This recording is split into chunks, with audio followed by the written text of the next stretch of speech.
we worked a lot so that my grandmother and grandfather wouldn't have to work. There's the racing. It's fun. It's exciting, but it's expensive.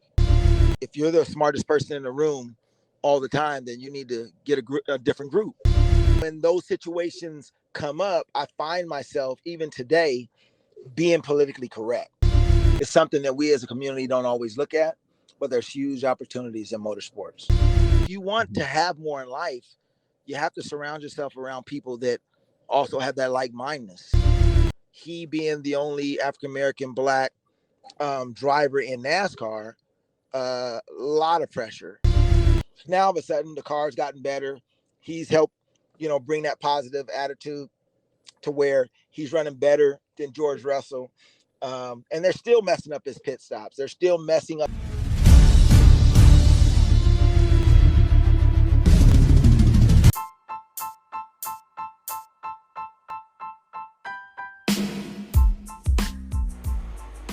Welcome to the Stripping the Dipping podcast, where we have a very insightful, cool, and all-encompassing discussion on anything and everything in the world of motorsport. You're joined by usual co-host AMG Denz, and today we have a really special guest. Motorsports and motor racing is in his blood. He's one of a handful of a few Black professional NASCAR drivers. He's a nurturer of talent and has been one of the most prominent, people at the forefront of nurturing talent for the future, and owns one of the first African-American owned motorsports facilities. So I'm really honored today, guys, to introduce you to our special guest. All the listeners at home, give it up for Trey Adams. Trey, how are you doing today? I'm good. Thank you. Thank you for having me. We're so super excited to have you on the episode today, Trey. Honestly, when Georgina lined this up, I was very excited, because there's so many things that we can unpack with you, all of your experiences and just, what you've been through as well, just to compete at the upper echelons of motorsport like you have, and also the great work that you do for the community as well. No, it's been, again, things have been a blessing. My family's been in motorsports since 1960. And because of that, I've seen a lot of good and bad, but a lot of growth for our community. Of course, Trey, definitely, and I'm really excited because today, we can go through all of those kind of moments as well, the highs, the lows, some of the things as well you've seen in the industry, and some of the stuff that you've kind of added towards contributing to change, and and bringing like a wider demographic of kids that wouldn't normally get the opportunity, now the chance, to learn more about the industry and everything that goes on as well. So Trey, probably the first thing to get into, as we do with all of our guests, what were your earliest motorsport memories growing up, and who were your favorite drivers growing up and looking up to when you were younger? Well, my earliest part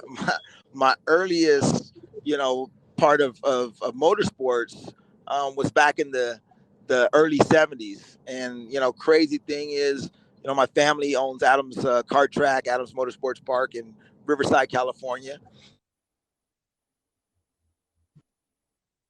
We worked a lot so that my grandmother and grandfather wouldn't have to work. And I didn't get a chance to race as much, but, the person I looked up to at that time was Willy T Ribs, an incredible driver, incredible personality. But, had it pretty rough in order to get up to the upper echelons of racing. And, it was really hard for him to be super successful, although he won more sports car and was one of the first in Indy as well as NASCAR, did extremely well as well. Absolutely, Trey. And just like you mentioned as well, just when we think about, people in the sport and, people of our kind in motor racing, like you mentioned there, Willy T Ribs has to be up there as one of the most iconic people to kind of break the ice and to kind of put Black people and people of color in that sphere as well. And kind of just on that face as well, you also mentioned, your family having the facility of having a go-karting circuit and a facility for people to kind of go and to race, and to be part of the function as well. Can you tell us more about that and just kind of what the history was of your family? Had they done something like that before? Was your dad or grandfather into racing and building cars as well? What was that like? No, so my family, back in the 60s, they were big in to drag racing, and that was the big thing. But unfortunately, going to the professional circuits, they weren't treated as fairly.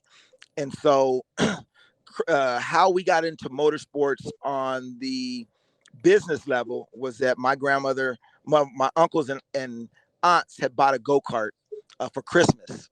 They bought this go-kart for Christmas for my cousins, and my grandmother uh, told my grandfather, instead of the kids driving the go-kart in the front yard, why don't you drag them a little kart track in the backyard? The crazy thing is our property is adjacent to the and ride on it. And 2 weeks later, we went into business. So no, we weren't big into motorsports. Actually, my uncles are all engineers, and we were we were just we were just business people that lucked up into getting into motorsports as a profession. Wow, that's super inspiring, Trey. And, you mentioned that as well. A lot of people that we see in motorsports today is the Schumachers, the Rosbergs, the Hills, and even the Verstappens now. Obviously, their families kind of come from wealth, already kind of have a lot of stuff pre-built for them, and this is, I wouldn't say easy, but it's a lot more easier for them in a Yes. sense to kind of get to that stage. But for people like us, Trey, like you mentioned as well, like there wasn't necessarily a foundation before, and this comes from a vision that your grandmother had as well, to kind of take that leap of faith and to make that investment for you and your cousins, and to see that grow into the kind of organization it is now, which gives so much to the community, is really sensational. So I'm very inspired and in awe.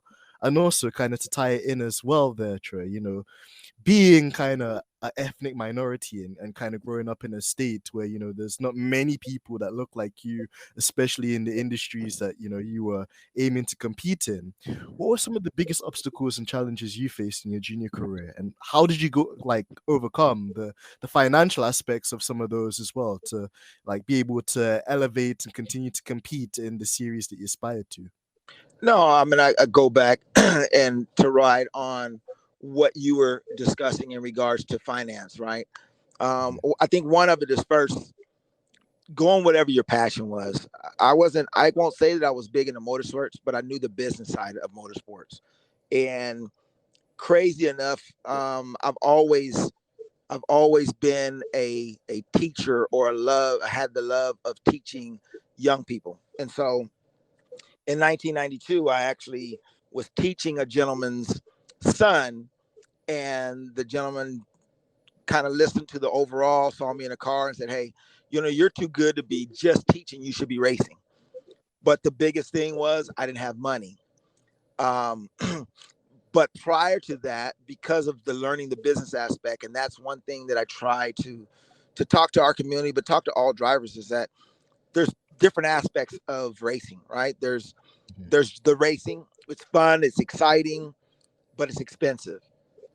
And nowadays, as a driver, you have to know both sides, the racing and the business side.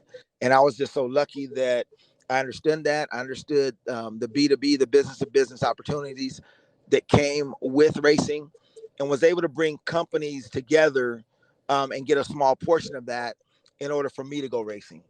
And so, when you move that to nowadays, you have to be good. That's one, but you have to be able uh, to bring some type of financial program to these race teams. Otherwise, they're not interested.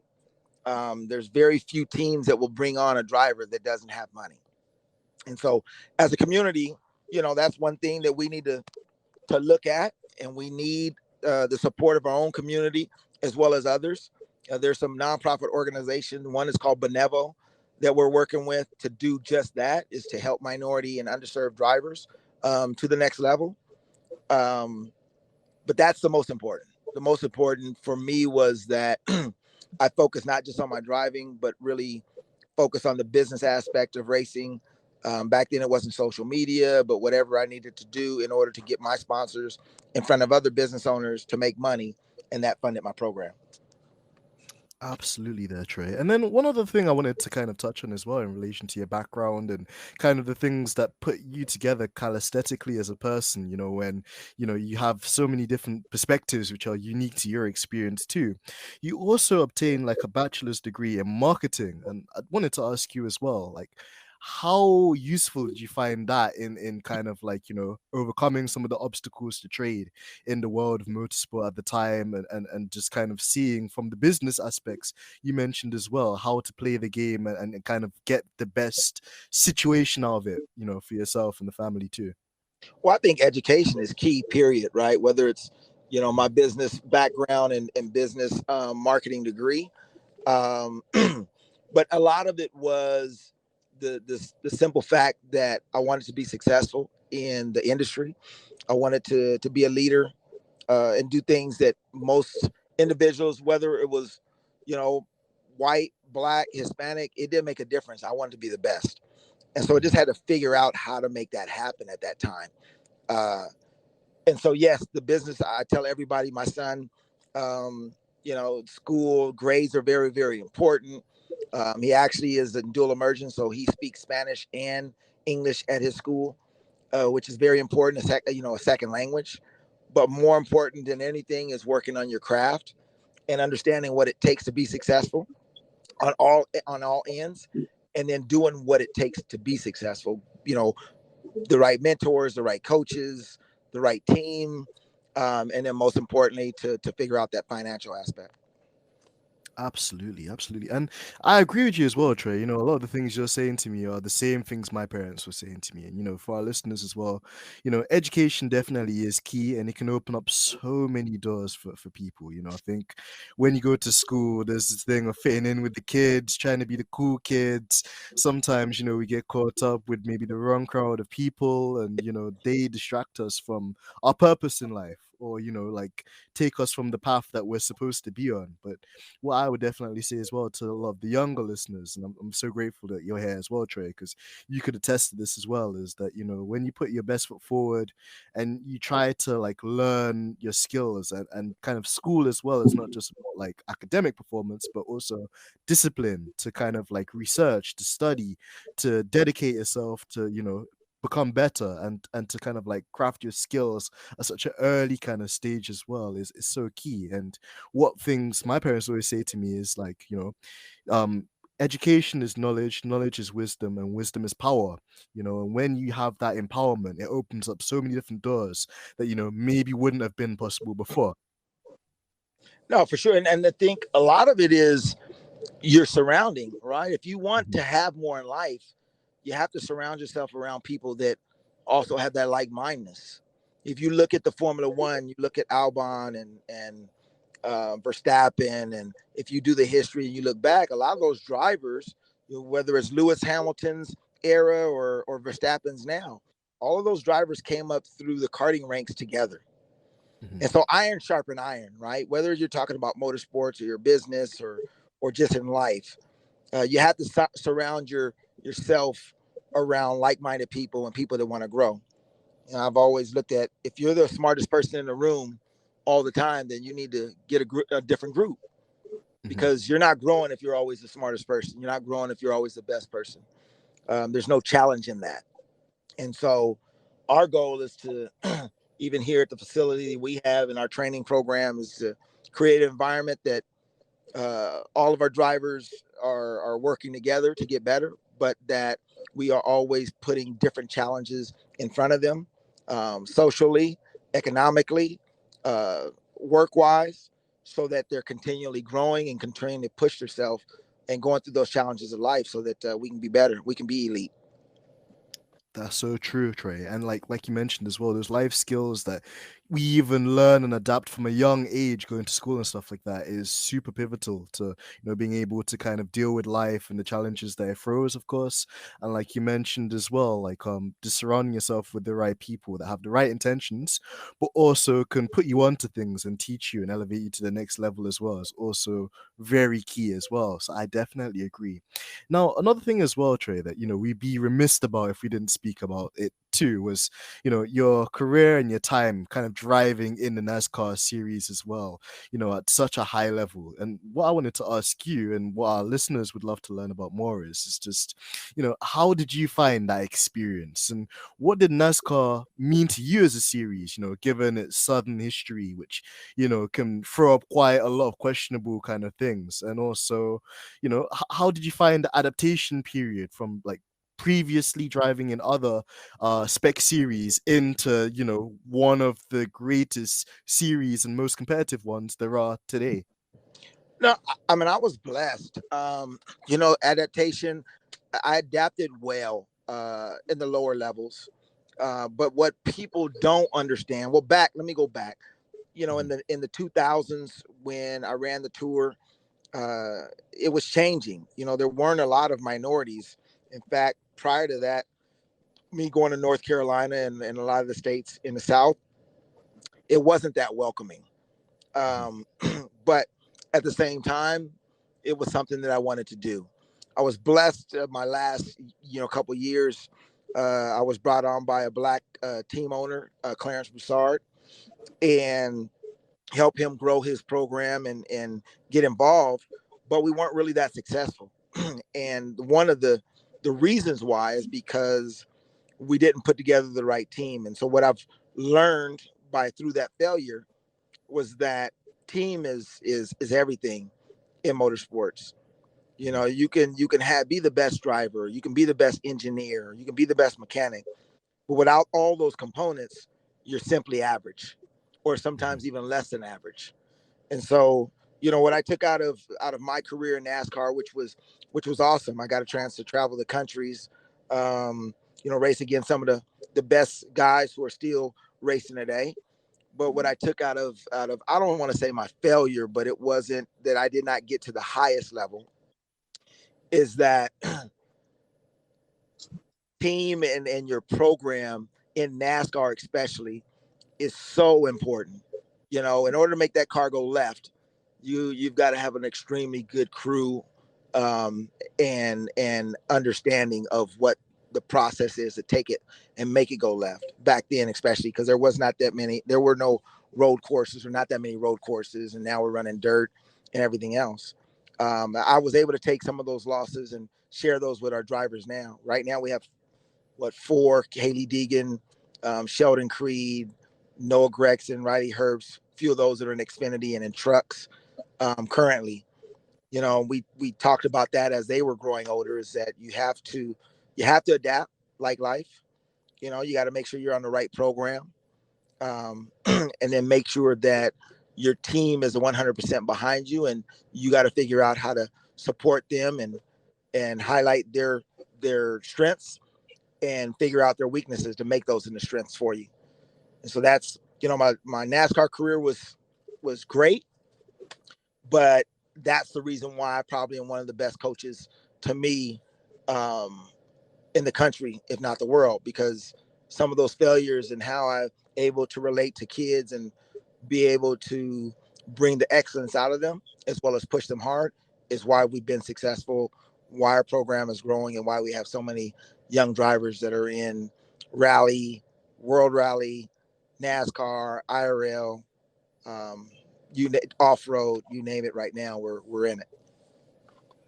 Absolutely, Trey. And like you mentioned as well, it's not how you get knocked down, but how you get up, and how you can learn from a lesson, and how you can always, improve, and kind of take the essence of something that might not have gone right or to your liking to, to fertilize that into something that's going to be more productive the next time, and something you can gain more out of, in other people as well. And like you said as well, like it's no secret that, the Trey, well, just the Adams Motorsport Park as well, and the work that you guys do is all encompassing and has changed the lives of so many young stars, and kids of the future that are going on to have such amazing careers in motorsport as well. And actually, when you're speaking there as well, Trey, like when you're giving that kind of summary of just everything was going on, the experiences, the highs and the lows there as well, like it reminded me a lot of a certain Bubba Wallace, which, like, as I'm sure you know, he obviously Yeah. has like the deal with Michael Jordan.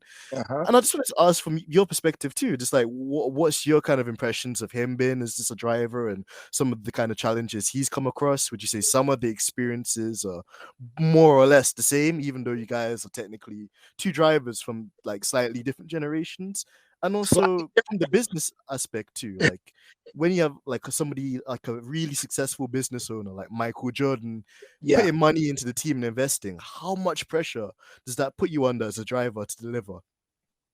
I mean, I would tell you, I don't know Bubba personally, but I've been around him and I've been around their program. And I will say that I have the utmost respect for him, especially after I saw, his last, the documentary done on him. And you never know about another man's life or world until you've lived in his shoes, right? Mhm. But what I will say is that, yes, he's been under immense pressure before before Michael Jordan. He ran for the king. He ran for, Richard Petty. Mhm. And though their program wasn't as strong, he being the only African American black driver in NASCAR, a lot of pressure. Now there's another young Roger Caruth who's black coming through Xfinity truck that's amazing as well. But yes, a lot of pressure for Bubba, a lot of pressure racing for Michael Jordan because of who he is. And Bubba's an emotional type person. Bubba's an emotional driver, and I think he puts his good and bad. He wears his emotions on his sleeve, Mhm. and so when he's struggling, I can't say that it's been the best attitude or what's probably the most positive for his team, but that's Bubba. Mhm. And him winning this last race and the emotions that came out of that, good or bad, what people would say, but that's Bubba. And what I love now that I've really looked and paid attention to him is that he's just himself. He Mhm. don't give a damn or give a dang about anybody else. He's just living Bubba's life. And so I have to respect a man for that. Um, it's pressure for all of us in this sport because it's still predominantly Caucasian, predominantly white. There are a Mhm. lot more minorities, and we're trying to get, whether it's women, whether it's Hispanic. We have an academy in Mexico as well, and we're bringing more Mexican drivers to the scene. But with Bubba, he wears his heart on his sleeve, and I have to applaud him for not changing, um, because of the noise. Absolutely. Absolutely true. And just kind of like on the topic of that as well, like, even when you were behind the wheel and kind of racing in that series, did you find yourself having to kind of carry yourself in a particular way? Because to make a comparison there too, like, when we see the likes of Max Verstappen, for example, having like a sour day and he's, like crashing into his opponents and then not checking on their physical well-being, or, like when things are not going right for him, he's shouting on the radio. People kind of accept it and they just say, well, he's a passionate driver. That's what it comes down to. But then, if you're an ethnic minority or if you're a black driver or an Asian driver, we've seen that like the response to them showing outrage or being critical at times is different, and did you kind of experience that, or do you see it that way too sometimes with how the drivers are treated differently as well? No, 100%. Especially Mhm. nowadays. I will say I was unique in a sense that we owned a facility, and my grandmother, my aunts and uncles, primarily the women, right, were always honest about being politically correct. And I Mhm. hate being politically correct, but for whatever reason, that's just it. So Sure. so when those situations come up, I find myself even today being politically correct. And then I want to kick myself after the fact, right? A week, 2 weeks, you have your downtime, you start thinking. Um, but that's because of how I was raised in the position that I was put into. In order to run a successful racing facility, I had to learn and consistently be politically correct, right? Mhm. It's different and I think Lewis Hamilton has learned and adapted to doing the same thing.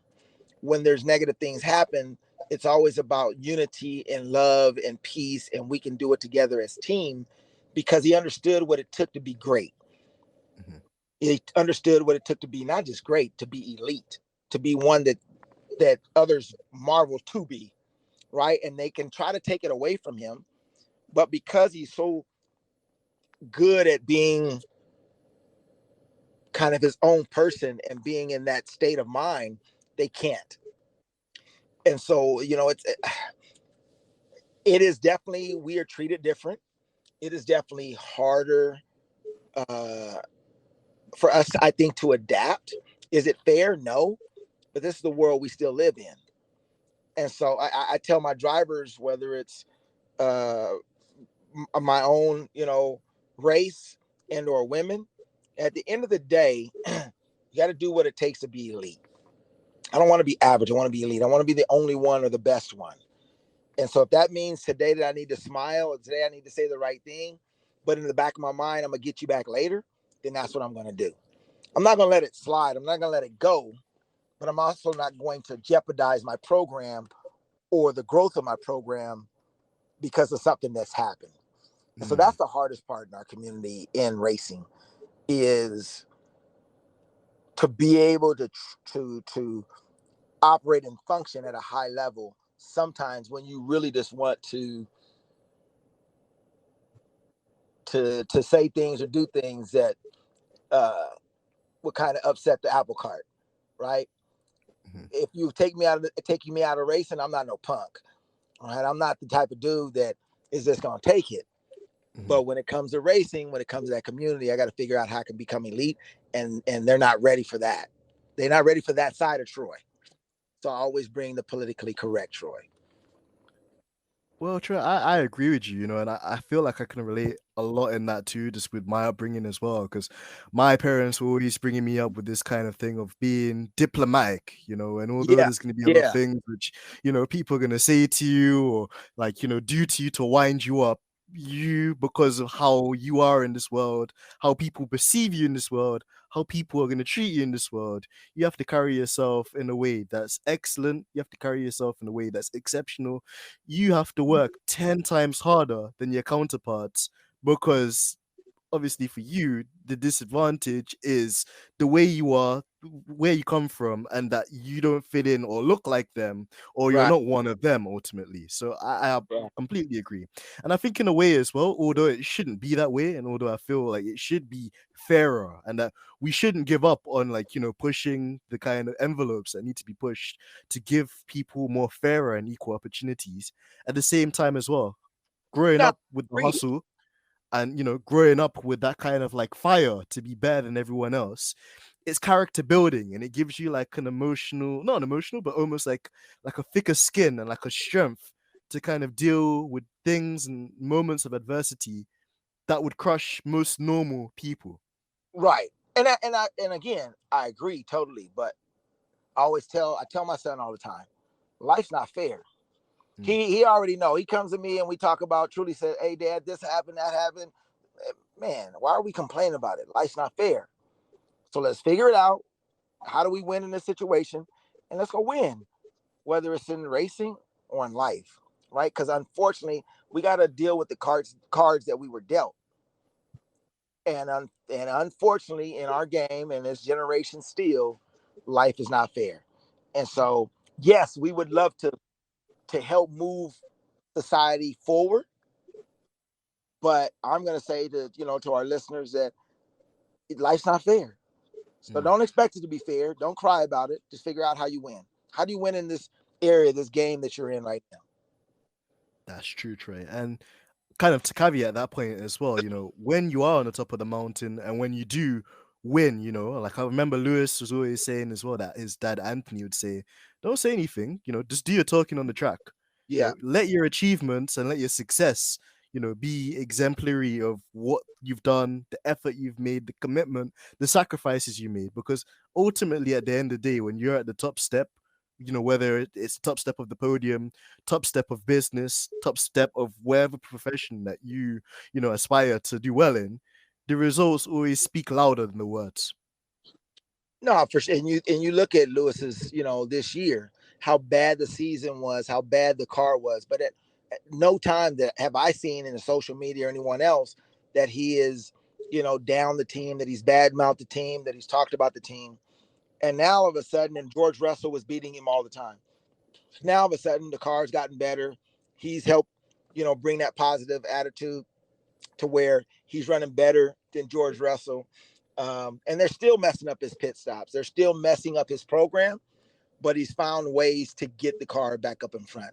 Yeah, I think a lot of it is political. I think, his program is a sense where they don't really want him to win, or there's that universe or part of the sanctioning body or whatever it is that doesn't want him to get that next title.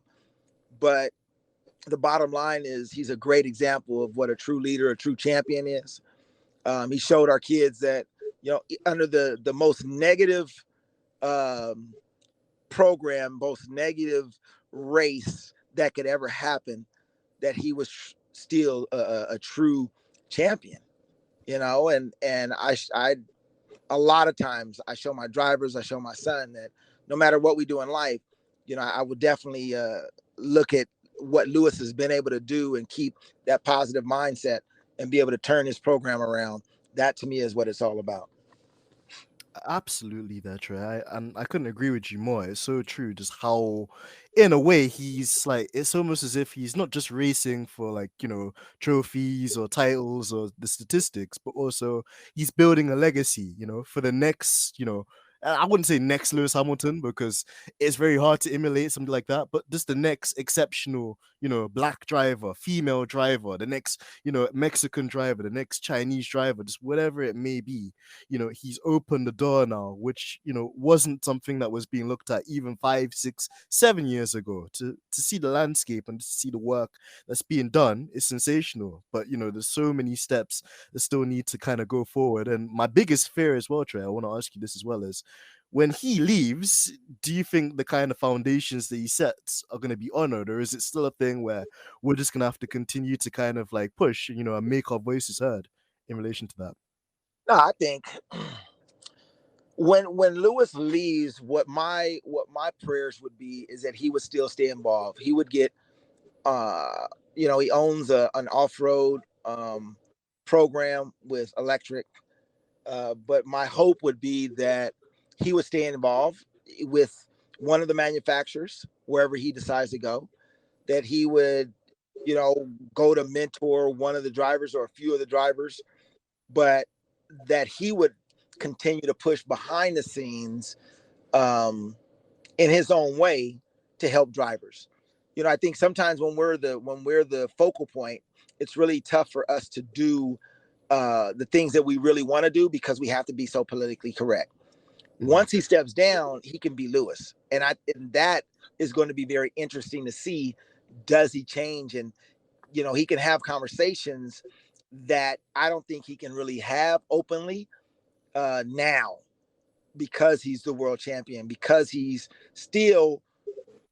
is Formula One. I don't care how much they want to say, Max Verstappen is the world champion, and he's not he's still a question mark. And he's not done anything close to what Lewis has done and will do for, for Formula One. The reason why Formula One is even in the US is because of the notoriety that Lewis has brought on to Formula One. Let's don't get that mistake. So True. It will be interesting to see, once that does happen. But my prayers and my hope would be that he would work behind the scenes to continue to help and continue to push forward, more black drivers.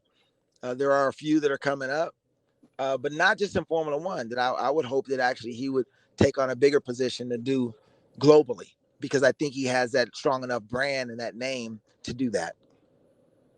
Absolutely, Trey. And I think all of our prayers, and all of our listeners as well, their thoughts would be aligned as well in terms of just the impact he could have, not only just, obviously for himself, but for the amount of like kids out there and also youngsters looking to try and like make their way forward and not even just behind the wheel, but in terms of the engineering as well. And like, seeing why like kids from certain backgrounds are not getting the opportunity or the jobs in certain fields as well of engineering and mechanical science and stuff like this as well. So we can only pray as well, Trey. But just, But to change up. Oh, go ahead, sorry. well, let's just touch base really on that a little bit, Mhm. because when you talk about the engineering and behind the scenes, there's 20 drivers, or there's 20 spots. I tell people there's 40 NASCAR, there's 20 Formula One. You talk about sports cars, so there's only so many seats for that position. But the behind the scenes, if there's other minority individuals, black individuals, women, whoever, that want to get into motorsports, understand that it's $1 billion industry that is continually growing. And I will say, just in the karting alone, right, the average mechanic, decent mechanic, he's not even great. The average is $30,000 a year. Most in the U.S., California, $50,000 to $75,000 that these young kids are making, and they're average. They're not great, but they understand the mechanics. And so there's people that don't want to go to college, right? But they have the mechanical skills or the mindset to fix things. They need to look. We need to look more into motorsports, because there's a huge opportunity, and I think those doors are starting to open up, that our communities can make really good money, and it doesn't take a lot of education. What it takes is hard work. I think for also the business individuals that are out there, that are looking to expand their business and grow, I think that's the big thing that we need to look at, is more minority companies coming involved, because the partnerships in motorsports are in the millions and billions of dollars as well. And how we forge those relationships on to help our drivers and to help our community can also expand in motorsports. And we can, if they don't know how, I can definitely show them how to leverage their business and their position in their own industry to make money, not just in motorsports, but also to support the drivers and grow their brands. Absolutely there, Trey. And I'm thankful as well that you stepped in there because it's something again that I think a lot of people overlook in terms of how the show runs and of course getting that kind of commitment as well from a lot of businesses. But like you mentioned there too, for businesses to take that leap of faith, I think it's really important because at the end of the day, these kids that we grew up seeing, starting off in the carts and stuff like that as well, they're the future ultimately, of the world, of society, of engineering, of like the entire kind of like show as well. So I think there's an incentive for the companies as well, not only just monetarily, but also morally, to make that investment too, because they're essentially helping, society grow and to give fairer and better opportunities to those out there as well. Yes. Yeah, most Uh, definitely. And again, this is it's something that we as a community don't always look at, but there's huge opportunities in motorsports. Absolutely. Absolutely, Trey. Well, we're going to come back to this theme as well because, I think it's very important and we've had a really good discussion on this so far. But just on the sporting side of it as well, there, Trey. Another kind of question we got in from the fans earlier today was we just wanted to get your thoughts on the current guise of NASCAR. Obviously, this year we've had the introduction of the new next gen series cars. There's been like revised new aero downforce packages and like an independent rear suspension, a new wheel design as well. From your perspective, has it improved the racing at all? And one of the other questions that came in kind of on the same topic was, is there a team or a driver on the current grid that you support or have an affinity towards? Well, let's go with the first. I think it's definitely improved the racing, because it's new, and we're going to all these different tracks where we don't have notes and they don't have notes on the cars, and so you're seeing the racing a lot closer. You see, a lot of the drivers having to adjust, and you're seeing in the playoffs where you're having new winners. You're having new winners that didn't win previous, and so I think that's because, again, there's not a lot of notes, and it's changed and made the drivers change and adapt to something new. There's definitely some issues. Kevin Harvick, and a lot of the crashes and things that have happened have noted, but that's part of the growth. And we've had a system in place for years, and now you change the system. There's going to be some unhappy people. We don't want anybody to get hurt, but at the same time and token, it's just change, and we've had to adapt to a change as a people a lot. So it's just I just look at it and say it's change. As far as drivers are concerned, I'm I'm very I am very uh, loyal to my own people, and so Noah Gregson in Xfinity, he's doing an incredible job leading the points for Xfinity, and I'm gonna say that's probably one of my number one drivers that I like, and even though he's in Xfinity and not in the Cup, he's moving the Cup next year. Love him. Kyle Larson's a beast, and love his style. He got in trouble with some things that he said last year, but he adapted. Right? We all say stupid things. He just got caught. But love Kyle's ride. I like his mindset. And he drives multiple different types of cars, from speedway, midgets to NASCAR. He's a driver. He's a true driver. But Noah Gregson, Riley Herbst, Haley Deegan, Sheldon Creed, like, those are my guys. Zane Smith, those are my Southern California guys or Las Vegas guys that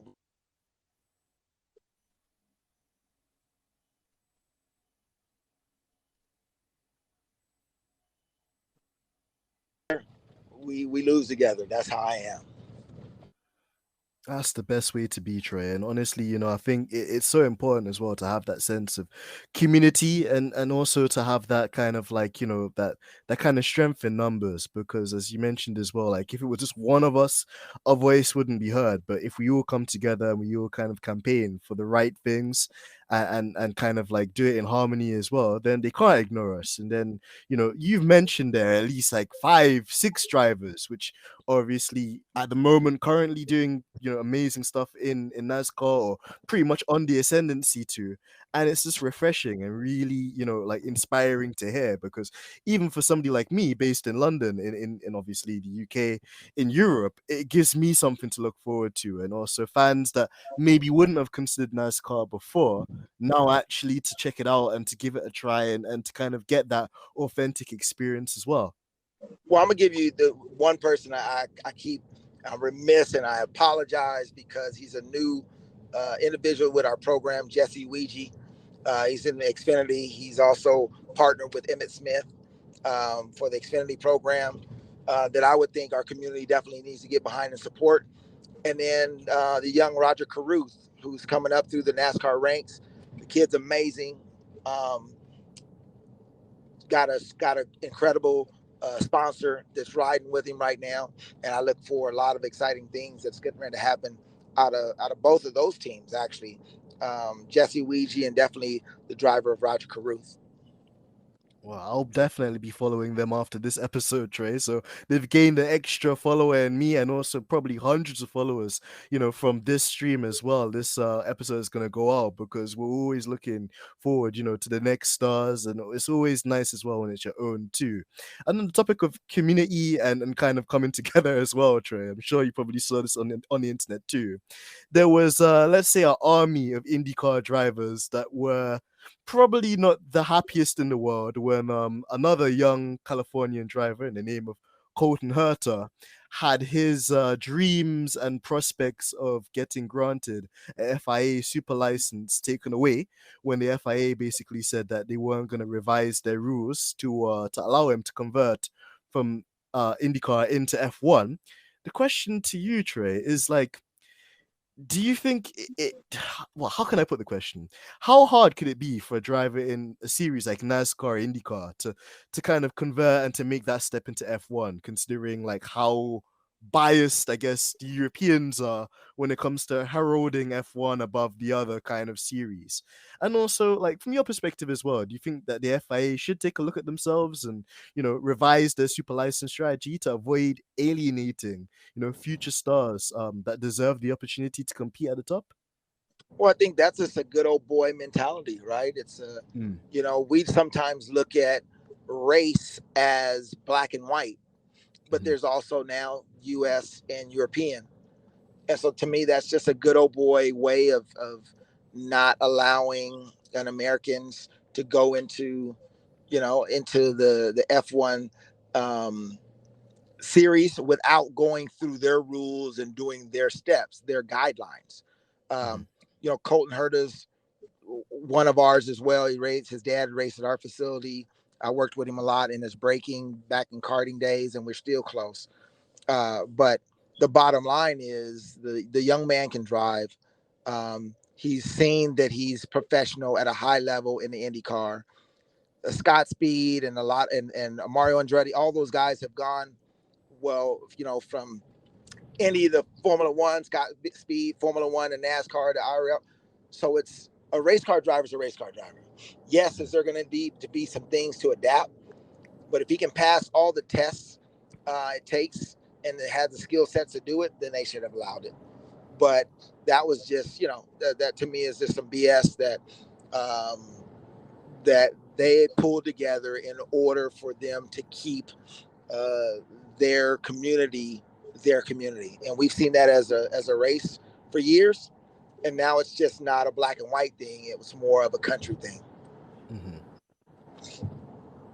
And it's a real shame as well, Trey. Let me just add that as well, that they're so narrow-minded in their approach, because they're denying somebody which has the ability, to uplift the sport, to take the sport to a newer audience, that chance. And what really freaks me out as well, Trey, is that, not to kind of like name drop these people, or to personally attack them, but we've had lesser drivers that, come from money, either their parents are rich, kind of like Russian oligarchs, or they're Canadian slash Yeah, another kind of like race, or community, and they come from a lot of money, and they can just buy their way into it. But the hard work and the talent and the graft, and things that we see kind of outside the pond, which actually make a superb driver, I feel it's like it's being slept on. And in a way, I think I'd be interested to get your comments on this as well. If F1's not careful, they might fall like a victim of their own ignorance. Because I think that personally, series like IndyCar, series like NASCAR, those are the series I think the younger people are actually starting to look more at, because the drivers are more accessible, the sports are a lot more like nice to follow and more competitive.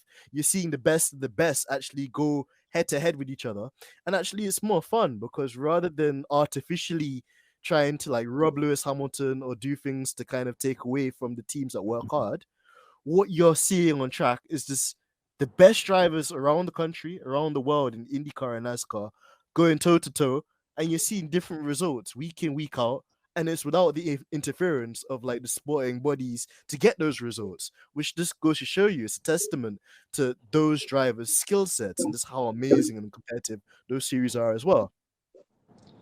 yeah, but I mean, let's go back to the earlier conversation. Life is not Mm-hmm. fair, Mm-hmm. So at the end of the day, it's unfortunate. This is their game. We got to play by their rules, and they just have proven that that their program, their community is going to be their program and their community, and they don't want to change the rules, and that's okay.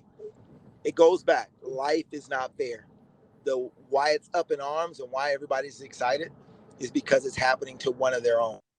Mm. And so, we've always said in the U.S., black on black crime. Well, this is white on white crime. At the end of the day, it ain't fair, but it is what it is. Um, and you got to figure out how to be successful in their game. And so if it means that Colton has to go back and do some of the steps in order to get the license, then that's what he's got to do, because that's their rules. I don't ask people to change their rules for me to go be successful. My son's on our way to Mm. Spain to go race um, carts. I'm not going to ask them to change the rules so that we can go race. We had to get our license. We had a lot of hoops that we had to jump through for truly to be there. Now it's our job to learn the rules quickly and get there and adapt and be successful. And that's what Colton's going to have to do. That's true, Trey. And like you mentioned as well, that the progressive mindset that you have, not only you, but your son as well, like it's the key to what's going to be fundamental to success. Because, kind of looping it back earlier as well, you're saying that, your son was kind of like bilingual and, learning to speak Spanish as well. And in that kind of exact scenario you gave, going to a completely foreign country where like, it's not home for you, but being able to learn the language and being able to fit in and learn the rules so you know how to basically implement them and kind of like drive to the standards is super key to that kind of development and progression as well. Yeah, and so that's one thing that we really focus with Truly's program is that we want to travel the world. He wants to race in. His goal was actually to race in Spain, um, France, or Italy. And on his vision board, that we were able to do Spain this year, and we got the invite to come there in 2 weeks. We'll actually be there. We leave Sunday. But also, how do you adapt in a community that you know nothing about? And so you have to do some research, but you also have to be respectful to that community, and understand, the do's and don'ts of their community, and then ultimately work within that to figure out how we win. And what is a win? Sometimes a win is not winning the race. Sometimes a win is just being blessed to get there. Sometimes a win for others is to be able to spend family time and do things that others only wish they could. Right. And when he and I had that discussion this morning is, what's our goals? Our goal is to get there, to have fun, make sure we're having fun, to truly take in the blessing that God has given us, to get there, while others are in school, or while others are homeless, or while others are, going through their life challenges. We're traveling the world and racing, and even though, yeah, we want to go win, but more importantly, we want to show others that, the Black community can do things in a positive way, that we present ourselves well, we present our country, we present our family's last name um, well, and that we make a great showing. And if that showing, we're blessed to win the race, then we won. But if we don't win the race, we've still won. And so that's one of the things that, we constantly keep to the forefront of our mind, is that we're blessed to be doing what we're doing. Uh, that's it. Absolutely, Trey. And on the topic as well of, like black excellence and kind of setting a precedent to help, the community and kind of extend a hand to those who don't have a voice or might not have an opportunity as well. I think we actually need to discuss it a bit deeper as well. Just like, the amazing work that the AMP, the Adams Motorsport Park, and just the business, the company, the organization's done, to develop the fastest kind of drivers in California from all kind of different levels, grassroots racing, and being like a major facilities, in the United States. What sort of programs are available and services are there as well, Trey, that can help like the future generation of stars, coming up through the ranks? Well, I mean, I'm going to say abroad, people can always reach us through our Instagram, Troy Adams Coaching, or Adams Motorsports Park, or any of our social media platforms: Facebook, Instagram, Twitter. Look at some of our YouTube, which we need to expand on. Here locally, we try. Actually, I can't even say locally, because of the show we had, Baby Drivers, on Discovery Plus. We've had families that are over the pond, that are actually meeting us in Spain, and so to be able to call us, or do Zoom meetings, and to help figure out their next steps, whether it's in racing or education, to get involved with the sport. We're connecting ourselves called Benevo, that is also helping with the STEM programs, as well as the driver programs. And so for those who are listening, and individuals that want to get into the motorsports, you don't have to be in the US, or you don't have to be in California in order to get involved. You just have to reach out and say you want to get involved, and we'll try our best to do whatever it takes, or connect you to the right people across the world, uh, to make sure you're successful. Absolutely, Trey. Before we wrap up the episode, we'll kind of like again outline that again for our listeners, because it's so key, and I want our listeners to take that away as well from this very great conversation episode we've done. But also, Trey, whilst we have the opportunity with you as well, it'd be great to kind of like learn more about your kind of like interest, even outside of the motor racing. So one of the fan questions we got in as well was is that they know that you MC and you host a lot of thrilling events and car shows and large race events and conventions too. What would you say are like your favorite events that you've had like the honor of hosting? And are there any like events or kind of conventions or shows that you'd recommend to our listeners if it was their first time in California? Man, if I've hosted I know I put you on the spot there. Yeah, you put me on the spot. Our drift night, I don't host those anymore, but our drift night, our car stuff at our go-kart track is pretty incredible. We always have professional drifters that are on. But I'm gonna say, anytime if they see on my social media and I'm on the mic, I've done a lot for Can-In air filters. The problem is, since COVID, I haven't done that as much, and since my son's been racing, I've slowed down that aspect of my life to focus on his. But anytime I get a chance to get on the mic, if I'm out there in the UK, we need to put something together. It's a pretty fun time. I get people to do pretty crazy things. My wife gets on me because sometimes I go a little too extreme. Because people like their little they like their 30 seconds of fame. But it's gonna definitely be a good time anytime I get on the mic. Can-In is probably one of the big conventions I did in Dallas, was huge. We had a lot of fun doing those. Some of the big drift parties or street scene stuff that I've had hot import nights that I've had a chance to do. Those have always been fun, but I just enjoy it, man. I enjoy our community. I enjoy the times that, I can get on the mic and let that other non-politically correct Troy come out, because he don't get a chance to come out that much. And I like that guy, but my wife says that guy don't need to come out that much. So yeah, when these days I'm gonna have to come there, we'll have to put together something so I can turn up out there.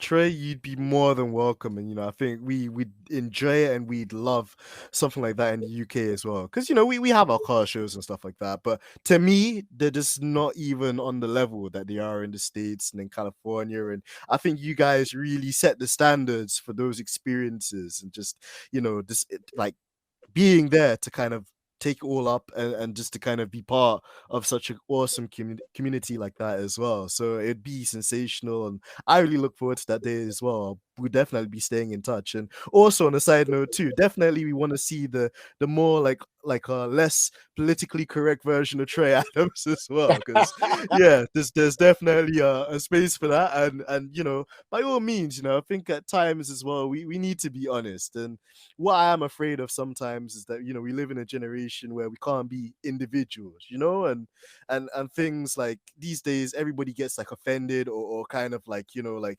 everyone's kind of like very uptight about everything, where I think back in the day there was like a mutual respect amongst people, and you could just say it how it was. Right. No, and totally agree. And that's what I like about my go-kart program. I don't have that. We don't have that problem. The parents allow me to be me. I'm not real politically correct when it comes to my drivers or my carts. If they screwing up, I'm gonna let them know.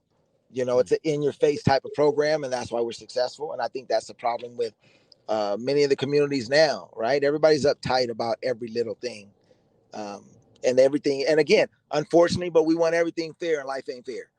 So True. I look forward to it. I look forward to coming out, meeting you in person, and we'll figure it out. We'll definitely have to meet at.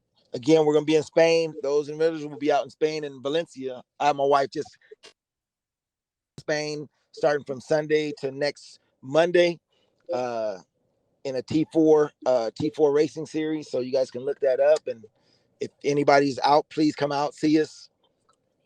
It's a Nations Cup. See, my wife's over here now. She being a boss. Soon as she walk in, it's like any wife, she started telling me what to do. But the Nations Cup T4 series. and we'll be out in Valencia, Spain next week.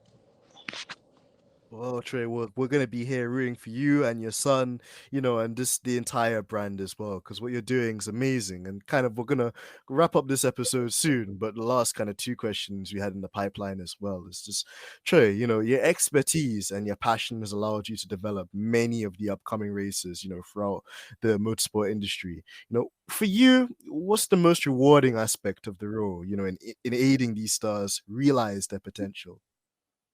I think the most rewarding for me is seeing a young person of any age, come in with apprehensions and fear of driving, right? Whether it's 40 mile an hour or 150 mile an hour, but being able to instill positive, the positivity, be able to teach them what's possible when they can overcome their fears, when they can learn how to be comfortable in an uncomfortable environment, something that our people has had to do for years. Uh, but then be able to see that growth and be able to see that success. And so for me, that's probably the most rewarding. And that's why I do what I do, is because a lot of times I get drivers that are struggling or teams that are struggling, and they call on that expertise of figuring out what pieces of the puzzle needs to be put together for them to be successful, and then how they operate um, in that uncomfortable environment. And at the end of the day, when we can have that peace in that uncomfortable environment, that's where elite comes from. Absolutely, Trey. And like you mentioned as well, like it's finding that kind of like, confidence within and extracting that in a way that's gonna, utilize the performance and kind of like, elevate people to the next level and, make them like see things in a different way they might not have considered before as well. And helping people to kind of realize that they can do it, if they put the right mindset towards it as well, the right time into it, the dedication, the focus as well that you need. And on that kind of note as well, Trey, I mean, we haven't really even spoken too much about parents today, although I think, you, your son, and obviously the wife as well do a phenomenal job for him. But in that sense as well, like what advice would you give to the parents looking to support their kids, in the world of motorsport? And to the kids listening as well, what in a few words, what would you say it takes to become a fast and proficient race driver at the upper echelon of well, honestly, like it's been, I was just saying to Georgina as well, it's been a pleasure to have you on, Trey, because you've really, I know you've been diplomatic, it's been the PC Trey, but even still, you've told the truth. You've been really, really, really, really just on point with everything that we've been talking about in the community, as well as just some of the obstacles that our folks face in that kind of hemisphere, the challenges that life in general is not fair, but at the same time you can't let that define you, as a person, if you want to make strides forward and be successful. So the kind of final question I was going to ask, kind of before we had that technical difficulty was what advice, would you give to the parents looking to support their kids in the world of motorsport? And then for the kids, if you had to sit down and speak to the next youngster that could potentially be a star of the future, what does it take to become the fastest and most proficient racing driver of your field? Well, I think let's go with the kids first. I think it Mhm. takes, well, not I think, it takes belief. It takes a belief in yourself. It takes uh, to have a vision board. We really believe in having vision boards and writing things down and putting pictures that you see every day, because words are so powerful and visions are so powerful. You can't see it, you can't believe it. I mean, if you can't see it, you can't achieve it. And we really believe that. My son, we do a vision board every year. Truly's done a vision board, and I would say that 80% of his things, the Spain trip that we're doing, is came off his vision board. And so I say that to our young people is, number one, you have to be able to see it. If it's a passion of yours, believe it, and then surround yourself around good people, strong, like-minded people that want you to achieve. You're gonna have a lot of haters out there, and we eat haters for lunch. We eat haters for dinner. So, don't let them get in the way. That's just part of society nowadays. You have to take that, and successful people are gonna have a lot of haters. So you have to just believe in yourself, and surround yourself around good people. And that leads into the parents, First and foremost, I tell the parents to just don't be crazy. Parents, we love our kids. We want them to be successful, but sometimes we get a little over the top, a little crazy in how we push our kids in order to achieve whatever dreams that we think they should achieve. And at the end of the day, we're there to love our kids. I've not known a parent that I've met, and the first time they meet me, they say they got their kids into racing to win championships. What they tell me is that they got their kids into racing because their kids wanted to do it. They love racing. They saw Lewis Hamilton or Max Verstappen or Colton Herta or one of those type of drivers, and they want to try it out. And from that stage, a week later, a month later, a year later, they finally win their first race. And now the parents have gotten crazy and have gone overboard. And so I would tell the parents to relax and enjoy the journey, enjoy their kids, because their kids are going to grow up fast. Love your kids because, if you died tomorrow, that's what your kid is going to remember you by. Not the butthole that, you were and crazy when you were trying to push your kid, but the trips and the experiences and the things that you guys have done together on this journey of racing. And so for me and our family, it truly is about the journey. We're going to Spain. Truly and I talked about that this morning on his ride to school is, what's our goal? What's our goal? And the biggest thing he said was have fun. Well, first he said win. And I said, okay, that's a great one. That's a good one. Daddy liked to win and I don't like losing. In fact, I hate losing, but maybe that's not in God's plan. And so if it's not in God's plan that we win, what are the things that we need to focus on? And so he was, be a good person and be the person that when others see our community, that we represent what our race is and our community. We represent the U.S. drivers and not being so self-centered, but we're can communicate. We represent that he speaks multiple languages and that blacks are extremely smart. And that we can race and we can race at a high level. But if we don't win, and I'm not throwing that out in the universe, but if we don't, that we hold our head up high and show them, who we really are. And so as a parent, we have to just remember that we're not just raising a racer or a basketball player or a football player, but we're raising a young child that we need to make sure that they're in excellence in our community and our society. And so don't be crazy. Take it back, take it back a notch and truly enjoy the journey. Absolutely, Trey. And I think you articulated that brilliantly. There was something in there for everyone to take away from today's episode as well. And, I think we can always look at ourselves and there's always things we can do in our own lives, to improve, to strive for betterment, not just for ourselves, but for other people as well. And like you mentioned too, not putting so much pressure on kids to the point where it's not fun, to the point where, it's like menial and almost like, cryptic, but at the same time as well, those key and core fundamentals of hard work, just dedication and also having and being professional at all times when things go right, and unfortunately in life when things don't go to plan or when God has a better plan, down the line as well. So Trey, it's been really phenomenal and a blessing for us to have you on the show today. We definitely need to have you back again, hopefully later on in the year as well, so we can catch up with you more, chop it up, go through some more memories and experiences as well, just talk it like in terms of F1 and anything else that's happening around the world right now as well. But it's just been an honor. And on a final note as well, Trey, I'd like to kind of hand it to you, just any final thoughts, words, is there any programs or projects you're looking forward to in the imminent future our listeners can look forward to as well? And again, just for the people in the back, because they really need to hear this, like it's been phenomenal, Trey. Where can they find you? Where can they find the AMP community and just all the amazing work that you guys do? Well, we can always be found on our social media platforms, Adams Motorsports Park, as well as Troy Adams Coaching. a lot of our stuff truly travel with truly we're getting ready to do his YouTube because we're in fact we're like I said we're on our way to Spain this week. We come back, we'll go to Reno, Nevada, and then we're on to Mexico for the final race for the Formula Kart series.